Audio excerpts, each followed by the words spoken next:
그것도 저는 사실은 투자에 대한 정보나 지금 좀 더 그냥 책으로 배운다라고 생각하시면 되겠습니다. 그냥 그것도 2014년, 15년대 우리나라에서 그 당시 미국 주식이 이제 일반인들이 거래하기가 용이하게 됐고, 그 당시 이제 주식에 대한 규제나 이런 게 좀 풀리면서, 그리고 중국 주식을 우리나라에서 살 수 있게 되는 그때가 그런 때였고요. 그리고 선강통, 후강통 이런 게 막 그 당시 되어서, 그래서 그 당시에 해외 주식을 해라 된다 이런 식의 책이 그 당시에 2014년, 15년도에 좀 많이 나왔었습니다. 많이 나왔다고 해서 지금은 굉장히 많고요. 그 당시에 이제 새로운 책들이 여기 나왔었고, 그때 그 책을 이제 읽어 보았던 거고요. 읽어 보면서, 이것도 한번, 그 당시에 있는 주장하는 건 그거였습니다. 지금 사놔라. 지금 사놓으면은, 특히 중국 그 주식 같은 케이스, 그런 주식은 우리나라가 이제 옛날에 90년대, 80년대 그 당시에 사놓고 지금까지 가지고 있으면은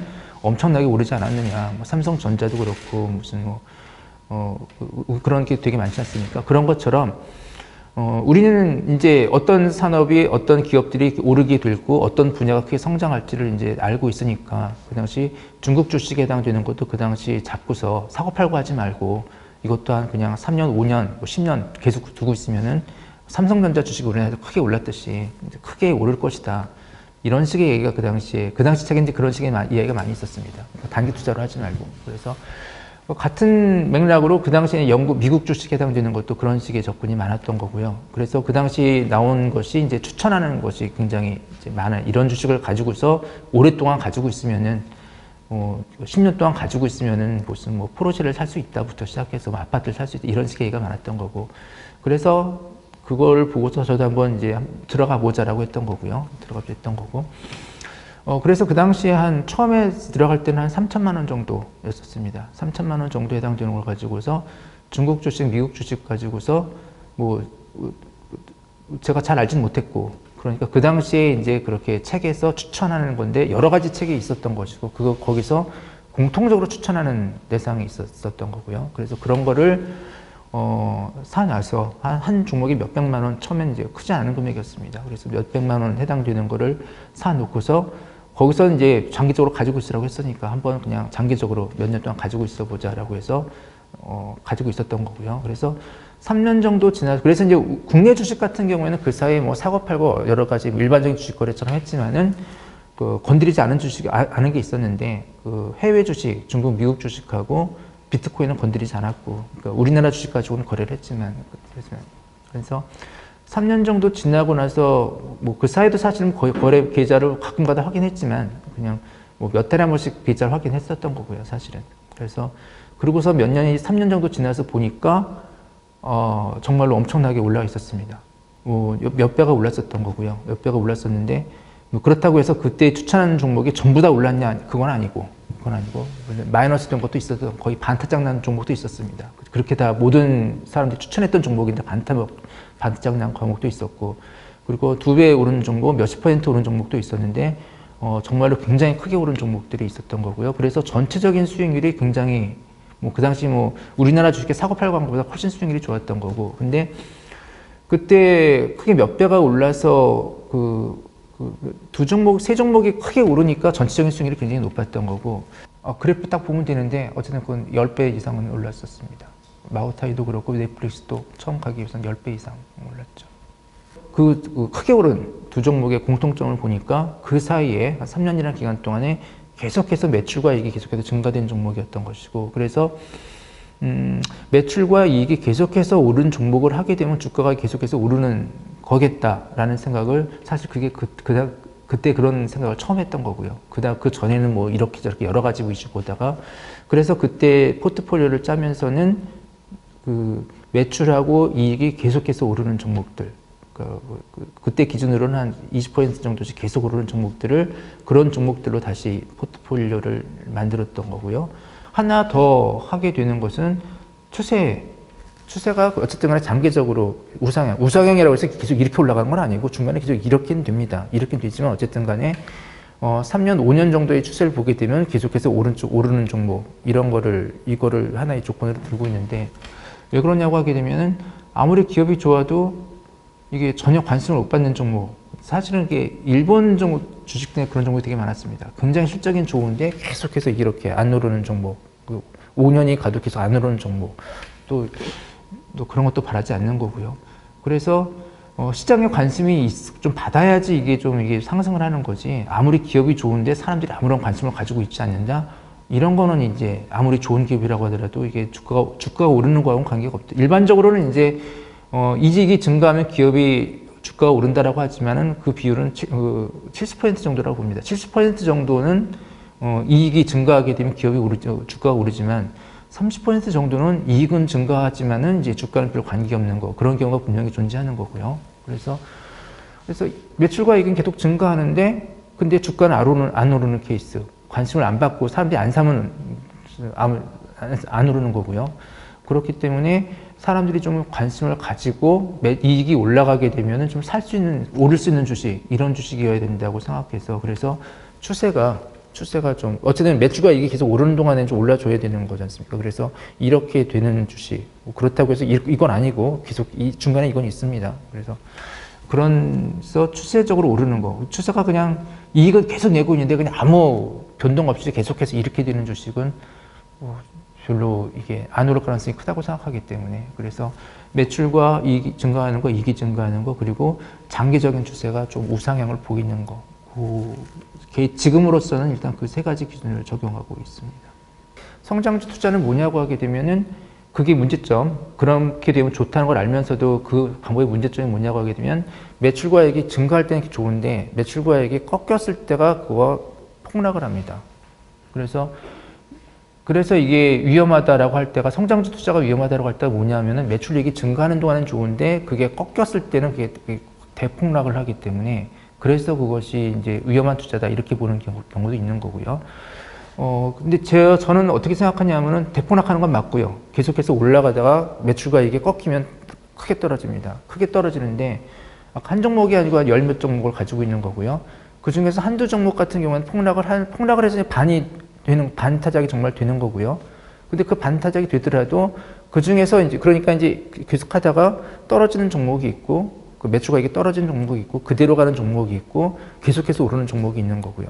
그래서 떨어지는 종목에서는 반타작이 납니다. 그건 각오해야 되는 거고요. 각오해야 되지만 떨어져봤자 반타작인 것이고, 근데 계속 오르는 거는 이게 2배 이상의 가격이 계속 오르는 거고요. 그래서 결론적으로 계속해서 오르는 종목, 그리고 매출과 이익이 꺾여서 대폭락하는 종목, 그러면 합치면 이거 떨어지는 건 최하 반 정도 떨어지지만 올라가는 건 2배, 3배 이상 올라가거든요. 그러면 합치면은 결국은 이게 수익이 나는 거기 때문에, 그래서 그게 매출과 이익이 계속해서 증가하게 되면은 무조건 좋은 거냐? 그렇지는 않고, 이게 꺾일 때는 폭락한다라는 거 하는 거. 그거는 이제 조심해야 된다고 그건 알고서, 근데 그럼에도 불구하고 나머지 종목이 계속해서 올라가게 되면 전체적으로 수익이 난다. 그건 말씀드리고 있고, 그래서 사실은 처음에 어떤 종목을 정할까를 할 때는 미국 주식이 워낙 또 많기 때문에 그건 좀 힘이 좀 들고요. 그냥 그걸 기업을 좀 더 찾아가면서 그걸 매출, 이익 정보를 전부 다 보려고 하면은 시간이 좀 상당히 오래 걸리고 처음에는. 근데 한번 그렇게 해놓으면은 그다음부터는 이렇게 새로운 정보를 계속 찾을 필요는 없다고 생각합니다. 그때 왜냐하면 그냥 몇 년 동안 계속해서 그 성장, 매출과 이게 증가된 기업을 찾는데 뭐 새로운 기업이 새로 나타났다 이런 경우도 별로 없기 때문에 한번 골라놓고 하게 되면 그것만 계속 확인하면 되기 때문에, 그리고 새로 돈이 더 생겨가지고 새로 추가적으로 사지 않는 한은 이미 있는 종목들을 확인하면 되는 거기 때문에 처음에 그걸 고를 때는 좀 힘들었던 거고요. 그거 다음부터는 그냥 그렇게까지 어렵지 않게 가지고 있는 거 그것만 확인하고 뭐 그런 식이기 때문에, 산업은 보지 않고 기업 그런 것도 중요하다고 생각하지 않고 그냥 저는 그것만 매출, 이익하고 추세만 보게 되는 게, 아까 이제 2014년 제일 처음에 그걸 할 때 어떤 산업이 좋다 막 이런 식으로 접근해야 된다고 하는 주장도 많이 있잖아요. 근데 그 산업이 좋아지는 거하고 주가가 오르고 하는 거 별로 관계가 없더라고요. 그래서 아까 이제 처음에 2014년 그때 이제 어떤 산업이 좋아진다 그러니까 그 중에서 대표 기업을 찾아라 뭐 어쩌고 이런 게 많았었는데, 산업은 계속해서 좋아지는데 결국은 그 기업이 어떻게 하느냐에 따라서 이게 그러니까 산업은 굉장히 좋은데 그 기업이 죽을 쓰면 안 올라가는 것이고, 물론 산업도 좋고 이익도 좋다라고 하게 되면 그 기업도 좋다라고 이게 제일 좋은 건데 산업이 아무리 좋아도 기업이 별거 아니면 주가는 안 오른다고 보는 거고요. 그리고 산업은 제자리인데 이익이 매출과 이익이 계속 올라간다? 이거는 또 그런 경우도 별로 없는 것 같습니다. 산업이 올라가야 그 산업에 속해 있는 기업도 계속해서 성장하는 거지. 이게 산업은 제자리 정체인데 한 기업만 계속해서 매출이 경쟁자들이 막 있는 상태잖아요. 그런 매출이 딱 이런 산업 같은 경우에는. 근데 산업은 이런데 어떤 한 기업이 뭐 1년, 몇 년은 그럴 수 있겠죠. 근데 4년, 5년 이상 계속해서 20% 이상 성장한다? 이거는 불가능하다고 보는 거고요. 그렇기 때문에 결국은 매출과익이 계속해서 성장하는 것은 몇 년 동안, 5년 이상 계속 성장할 수 있는 것은 그 산업이나 아니면 최소한 이제 뭐 그 제품이나 이런 것이 성장성이 있는 케이스나 이렇게 올라가는 거지. 그래서 결국은 이렇게 올라가는 기업이 보게 되면 그 산업도 좀 되게 뭐 앞으로 발전 가능성이 있다. 산업도 좋아진다. 이런 산업에서 이게 기업이 5년 이상 계속 올라가지. 산업이 제자리인데 기업만 이렇게 된다? 이런 케이스는 없는 것 같습니다. 그리고 산업은 올라가지만 기업은 죽을 쓰는 케이스는 이건 또 무지하게 많기 때문에 결국은 산업은 보지 않고 매출과 이익을 보게 되면은 결국은 산업과 같이 보는 게 아닌가. 처음에는 그렇게 돼 있고요. 근데 그래서 이 포트폴리오 구성을 금액을 어떻게 할 거냐의 문제인데, 처음에는 이제 아까 처음에 3천만 원이라고 했는데 그때는 이제 균등 분할이었었죠. 해당되는 종목을 6종목을 사자라고 해서 한 500만 원씩 이렇게 뚝뚝뚝 했는데, 그 다음에 이제 오르는 종목이 나오는 거잖아요. 오르는 종목이 나와가지고서 그러면은 올랐을 때 어떻게 할 거냐의 문제죠. 오른 거에 해당되는 걸 빼가지고서 나머지에다 분산하느냐, 오른 걸 빼가지고서 아니면 새로운 종목을 사느냐, 아니면 오른 거를 계속 가지고 가느냐 이 문제인데, 오른 걸 계속 가지고 가게 되면 그 비중이 계속해서 커지는 거잖아요. 그래서 사실은 고민이, 그러니까 아까 비트코인이라고 했는데 비트코인도 처음에는 제가 투자금이 7천만 원에서 1,000만 원 집어넣었던 거고요. 그럼 그것이 2배가 되면은 2배, 3배가 되면은 오른 거에 해당되는 것만큼을 빼가지고서 그 돈으로 딴 데로 집어넣을 거냐. 그러면 이제 비율이 딱 정해지는 거잖아요. 전체 투자금에서 10%를 가져간다. 그러면 더 오르면은 그걸 또 10%만 남겨놓고 빼가지고 다른 거에 넣는다 하게 되면은 그런 식으로 포트폴리오를 구성해야 된다라고 하는 책도 많은데, 근데 그런 식으로 구성을 하게 되면은 저 같은 경우는 수익이 크게 안 났을 것 같거든요. 그러니까 비트코인도 중간에 다 팔아야 되는 거고, 처음에 이제 7분의 1이었으면 지금 같은 경우에도 몇 개만 남겨놓고 다 팔아야지 그 처음에 7%가 되는 거거든요. 그래서 그냥 오르는 거는 계속해서 차라리 그냥 안 되는 걸 팔고, 오르는 거는 팔지 않고 계속해서 가지고 있는 게 주식 투자 같은 경우에도 그게 더 개인적으로는 지금까지는 그게 더 수익률이 더 컸고, 그래서 처음엔 똑같은 금액이라고 하더라도 그걸 지나가다 보게 되면은 지금은 이제 큰 수익을 난 거에 해당되는 건 비중이 크고, 중간에 떨어진 것도 있으면 그건 비중이 저절로 낮아지고, 결국은 지금은 그렇게 되어 있고, 지금은 그거를 바꿔서 다시 그냥 똑같은 거로 되느냐? 똑같은 거로 했다라고 하게 되면 수익률이 이렇게 나오지 않았을 거라고 생각해요. 잘 나가는 걸 팔고서 못 나가는 걸 사는 거잖아요. 그런 거는요. 그래서 잘 나가는 거는 그냥 계속 그대로 비중이 높아지도록 계속 가는 것이고, 그리고 새로 추가할 때 해당되는 거는 그거는 투자금 액수에 따라 달라지는 것 같습니다. 투자 액수가 커지면은 거기에 따라서 처음에는 살 때는 이제 미국 주식 같은 경우 처음에 한 종목에 한 500만 원, 600만 원, 만 원, 이 정도만 샀던 것이고, 지금 같은 경우에는 총 투자액 액수가 증가되니까 뭐 여기서 500만 원 쓸 수는 없는 것이고, 뭐 그럴 의미는 별로 없다고 생각하고, 그래서 투자 한 종목에 들어갈 때의 금액이 그때보다 훨씬 좀 커지긴 했지만, 예, 그런 식으로 해서 그 포트폴리오 조정을 어떻게 할 거냐라고 하는 거는 조금 숙제인 것 같은데, 지금은 그냥 올라가서 잘 되는 것은 계속 가는 것이고, 안 되는 종목에다 돈을 더 집어넣어서 비중을 높이자 이러진 말고, 잘 나가는 종목을 팔아가지고 비중을 낮추자 이런 것도 아니라고 생각하고, 우리나라 거에서는 매출과액이 그런 식으로 오르는 기업이 거의 없더라고요. 그러니까 1년, 2년 정도는 많이 있습니다. 근데 3, 4년 이상을 계속해서 오르는 종목, 그리고 뭐 10년 동안 계속 오르는 종목, 이런 건 우리나라에서 찾아보기가 어렵고요. 그래서 그냥 한 4년, 5년까지만이라도 그런 종목을 찾아봐도 한 4, 5종목밖에 안 나오고, 그리고 그게 또 앞으로 계속 증가될 거냐 업종을 봐서 그렇게 되긴 좀 힘든 것 같더라고요, 우리나라 주식은. 그런데 그래서 아까 말한 이제 매출가액이 계속해서 증가되는, 그러니까 왜 미국 주식을 하냐라고 하게 되면 우리나라 주식을 다 뒤져봤는데 우리나라 주식에서 이제 그렇게까지 계속 매출가액이 오르는 종목 1년, 2년은 그런 식으로 있는데 3, 4년까지도 있는데 그 이상 되는 종목은 거의 없더라고요. 근데 이제 그 종목에 해당되는 게, 그래서 이제 그 약간 이제 투자 범위가 늘어난 것이, 그래서 매출과 이익이 증가되는 종목에 해당되는, 그건 이제 그대로 가지고 있는데, 그건 사실 한 10종목 정도입니다. 지금은 10종목이고, 추가적으로 좀 된 게 뭐냐고 하게 되면은, 그냥 그렇게만 하지 말고 한번, 지금 이제 책에나 이야기하지 않고 이제 추가적으로 된 것이, 한번, 지금은 좀 적자이긴 하지만, 이런 경우가 있습니다. 계속해서 매출은 오르고 적자인데, 그것이 어느 순간에 그것이 흑자로 되고서 하면은 그냥 폭등을 하는 케이스가 있거든요. 그러니까 아마존 같은 케이스도 처음에 매출은 계속 증가되는데 계속 적자였던 거고요. 적자였다가 이제 어느 순간에 계속 정착이 되면서 흑자가 되면서 그 다음부터가 아마존 주가가 쭉 오르는 이런 거잖아요. 그래서 처음에 이제 생겨가지고 막 성장하는 동안에 적자인 케이스가 많고, 그래서 처음에는 그런 종목들은 적자인 종목은 다 제외를 했었던 거고요. 근데 그런 식으로 하는 거는 이제 그 적자였다가 그런 식으로 흑자가 돼가지고 성장하는 케이스는 정말로 주가가 크게 성장하는 거니까, 그래서 그런 거는 약간 좀 도박식으로 해가지고서 한번 그런 걸 기대하고 좀 해도 되지 않을까. 그래서 아까 말한 이제 매출가액이 같이 증가되는 것은 이제 주 종목으로 해서 액수가 좀 크게 집어넣고요. 그래서 매출은 증가하는데 이익은 아예 적자인 종목. 근데 성장은 계속하고 있는데 아직 적자인 종목, 흑자가 안 된 종목, 그런 것은 금액은 굉장히 적게 가지고 있는 거고, 한 종목당 가지고 있는 기준이 상당히 적은 거고 하지만 그런 거에 해당되는 것도 좀 이제 대여적게 가지고 있는 거고. 그래서 성공한 기업이 뭐냐가 하면 스퀘어 같은 케이스가 사실 그런 케이스였습니다. 스퀘어 같은 케이스가 처음에 2년 전인가 3년 제일 클 때, 매출은 계속해서 증가하고 있는데, 근데 계속 적자였던 거거든요. 적자였었는데, 그 적자 폭이 점점 감소되고 있는 거.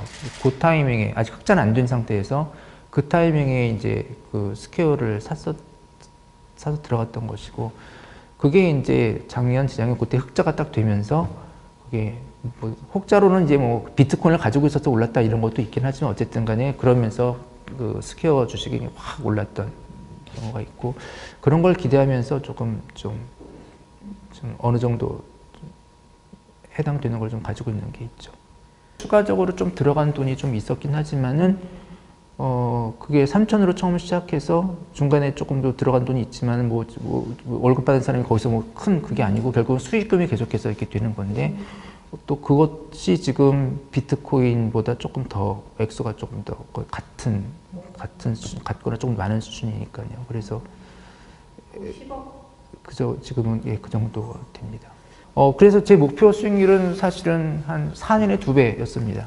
4년에 2배 정도가 되면은 그 정도면 충분하지 않을까. 1년에 20% 정도의 수익률인데, 결국은 그것이 수익률이 이번에 작년, 재작년 같은 케이스도 그게 그냥 2배만 오른 것이 아니고 더 훨씬 더 오르는, 전체적으로는 이제 몇 배가 오르는 이런 식의 현상이 나타나가지고서 등락에 따라서 사실은 제가 이게 그러니까 목표가 뭐냐에 따라 달라지는 것 같아요. 목표가 이제 아까 제 목표는 4년에 2배고요. 그래도 저는 그냥 4년에 2배면 1년에 20%인데 1년에 20%가 목적이다라고 하게 되면 빠지면은 굉장히 좀 타격이 큰 거고요. 이러면 올해의 목적을 달성할 수 없는 것이고 그게 되는데, 4년에 2배가 되는 게 목적이다라고 하게 되면 지금 당장은 어떻게든 상관이 없는 거고요. 지금 당장은 떨어지건 뭐건 어쨌든 간에 4년 후에 2배가 되기만 해주면 되는 거기 때문에, 그래서 그런 측면에서 지금 이번에 나스닥 떨어지고 한 거는 별로 왜냐하면 매출과 이익이 계속 오르는 한은 계속 가지고 있을 거고, 지금 떨어지더라도 4년 후에 2배가 돼주기만 하면 되는 거기 때문에 저는, 그리고 거기에 대해서 특별히 나스닥 떨어지고 폭락한 거에 별로 신경 안 쓰는 거가 비트코인이나 그쪽에서 워낙 단련이 됐다고 할까요? 지금 나스닥이 폭락했다고 하지만 비트코인 폭락과는 상대가 안 되고, 그동안에 비트코인에서 반타작 나는 케이스가 그동안에 한 2년에 한 번 정도는 반타작이 났었고, 기본적으로 한 달에 한 번 정도는 그냥 10% 정도가 폭락하는 케이스, 그것도 차근차근 떨어지는 게 아니고 하루 이틀 사이에 10%가 떨어지는 경우가 거의 한 달에 한 번 있고요. 서너 달에 한 번씩은 하루 이틀 사이에 20%가 폭락하는 케이스가 있고, 그게 힘들죠. 그럴 때가 힘들고, 나스닥은 떨어진다고 하더라도 올해 떨어졌다고 하는데 5% 정도입니다. 전체적으로. 그래서 폭락이긴 하지만은 5% 폭락 가지고는 이게 비트코인에서 10%, 20%가 그냥 수두룩하게 발생하고, 몇 년에 한 번씩 반타작이 나는 사태가 발생하고, 그거가 그 힘들다면 그게 힘들지, 주식시장에서의 등락은 그렇게 힘들지는 않은 것 같습니다. 각마다 그러잖아요. 이제 주변에서 이제 뭐 제가 어쩌고 하니까 어떤 종목이 좋으냐 물어보는데, 어떤 종목이냐는 하나도 중요하지 않다고 생각하거든요. 종목을 가지고 있으면은 그걸 언제 사고 언제 파느냐의 문제인데, 사고 팔 때 가장 이제 어려운 시기가 폭등할 때하고 폭락할 때인데, 근데 그래서 폭등하고 주가든 비트코인인데 폭등하고 폭락할 때 그때 그걸 어떻게 대처하느냐가 이게 가장 중요하다고 생각합니다. 가장 중요하고 개인적으로 가장 힘든 거고요. 그리고 폭락할 때와 폭등할 때가 언제가 더 힘드냐라고 하게 되면은 그 수익률에 어디가 더 영향을 미치냐고 하게 되면 저 같은 케이스에서는 폭등이 훨씬 더 어려웠던 거고요. 그러니까 저 같은 경우는 이제 단기 추세로 하는 것이 아니고 장기적으로 어떻게 될까를 보기 때문에 지금 당장 폭락을 한다고 하더라도 그래도 이제 그냥 장기적으로 회복하겠지 이런 그냥 생각을 가지고 그대로 가지고 있을 수 있는 건데, 폭등 같은 케이스에서는 폭등했다가 이렇게 되는 케이스는 절대로 없고 이런 경우도 절대로 없고, 폭등하게 되면 반드시 이게 폭락을 하게 되는 건데, 폭락하고서 장기적으로 한다고 하더라도 이렇게 되는데 한번 폭락하게 되면 그걸 다시 회복할 때까지가 시간이 굉장히 오래 걸리는 거고요. 그럼 그때 이거를 팔아가지고서 이거를 좀 하게 되면, 폭락하기 전에 팔면은 그러면 수익이 훨씬 더 나고 그럴 텐데, 그러니까 폭등을 하게 되면 이게 언제 폭락할지 모른다라고 하는 두려움이 있는 거고, 그리고 혹자는 어떤 사람은 뭐 10,000원 벌었다가 이게 5,000원 되면 5,000원 벌면 그러면 어쨌든 간에 5,000원 번 거 아니냐 뭐 이런 사람도 있겠지만, 실제 경험은 그렇게 되지가 않고 어쨌든 10,000원이 됐다가 5,000원이 되면은 이게 잃은 거로 생각이 되는 거기 때문에, 그래서 폭등하고 폭락기를 어떻게 이거를 대처하느냐 거기에 대한 심리적인 측면, 특히 이제 폭등할 때 거기에 대해서 어떤 종목을 아느냐 이건 중요하지 않고, 그 각 종목의 폭등과 폭락, 오르고 내릴 때 거기에 대해서 어떻게 대처하느냐라고 하는 거가 그게 훨씬 더 중요하다고 보고요. 아무리 이게 오를 종목, 앞으로 뭐 1년, 10년 사이에 10배가 오른 종목을 발굴했는데 2배 올라서 이 정도면 됐더라 팔아버리면 수익이 안 나는 거고요. 안 나는 거고. 그렇기 때문에 종목보다는 그런 심리적인 거, 폭등과 폭락 계획을 어떻게 대처하느냐라고 하는 것이, 그런 심리 상태를 어떻게 조정하느냐. 그래서 개인적으로 그때 2017년도에 비트코인 팔게 된 것도 결국은 지금은 이제 1억 2억 가지고 움직이는 거 가지고 그렇게 크게 그렇지는 않습니다. 지금 같은 경우에는 워낙 단련이 됐다고 할까요? 근데 그 당시에는 하루 1억이 움직이는 건 처음 경험했는데 완전히 패닉이었거든요. 진짜로 하루에 그냥 1억이 몇 천만 원 움직이는 것이 패닉 상태였는데, 그런 거를 버티기가 제일 심리적으로 제일 힘들다고 생각합니다. 그걸 어떻게 이겨내느냐, 버텨내느냐, 그게 가장 중요하다고 생각하죠. 그게 안 되면은 이게 아무리 뭐 종목을 잘 선택했다, 앞으로 뭐 10년 오를 동안에 뭐 몇 년 동안에 10배 오를 종목을 선택했다, 근데 거기서 2배, 3배 오를 때 그걸 버틸 수 있느냐, 이건 전혀 다른 문제라고 보거든요.